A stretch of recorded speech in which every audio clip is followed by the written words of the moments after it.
आज मी बनवत आहे एकदम कुरकुरीत आणि खुसखुशीत असा हा शेवचुडा।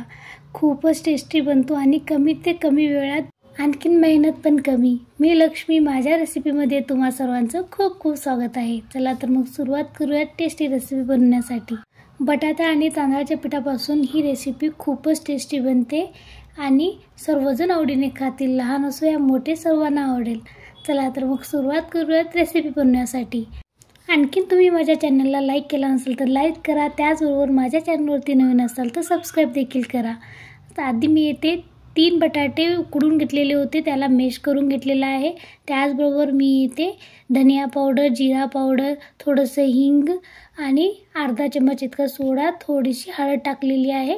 त्याचबरोबर आवडीनुसार लाल तिखट टाकत आहे आणि चवीनुसार मीठ टाकून घ्यायचं आहे। ही रेसिपी खूपच टेस्टी बनते, नक्की ट्राय करून पहा आणि कमेंट्समध्ये नक्की सांगा कशी वाटली ती। चवीनुसार मीठ घातलेलं आहे।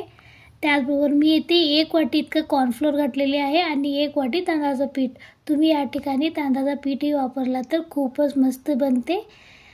आता हे दोन्ही पीठ घालून झाल्यानंतर याला आपल्याला मिक्स करून घ्यायचं आहे। सर्वात आधी आपल्याला पाण्याचा वापर थोडाही करायचा नाही, जितकं होईल तितकं आपण हे आलू जे उकडून घेतलेले आहेत त्यामुळे याला आधी छानपैकी मळून घ्यायचं।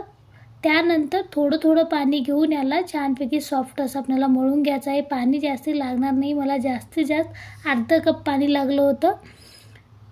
आता हे छानपैकी मळून झालेलं आहे। मी येथे जे आपण चकली बनवतो त्या डब्याच्या सहाय्याने शेव बनवून घेणार आहे। तुम्ही बघू शकता ते एकदम मस्त बनतात आणि त्यासाठी एकदम सोपी ट्रिक पण सांगणार आहे मी तुम्हाला। येथे डायरेक्ट तेलामध्ये सोडायचं म्हटलं तर सगळ्यांनाच भे वाटतं, मला तर जमतच नाही डायरेक्ट तेलामध्ये सोडण्यासाठी। त्यासाठी मी ही ट्रिक वापरली आहे।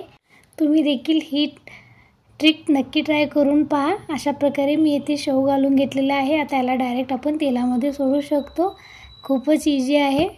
बघू शकता तुम्ही येथे डायरेक्ट याला तेलामध्ये सोडून घेतले आणि छानपैकी मीडियम फ्लेवर आपल्याला याला तळून घ्यायचं आहे।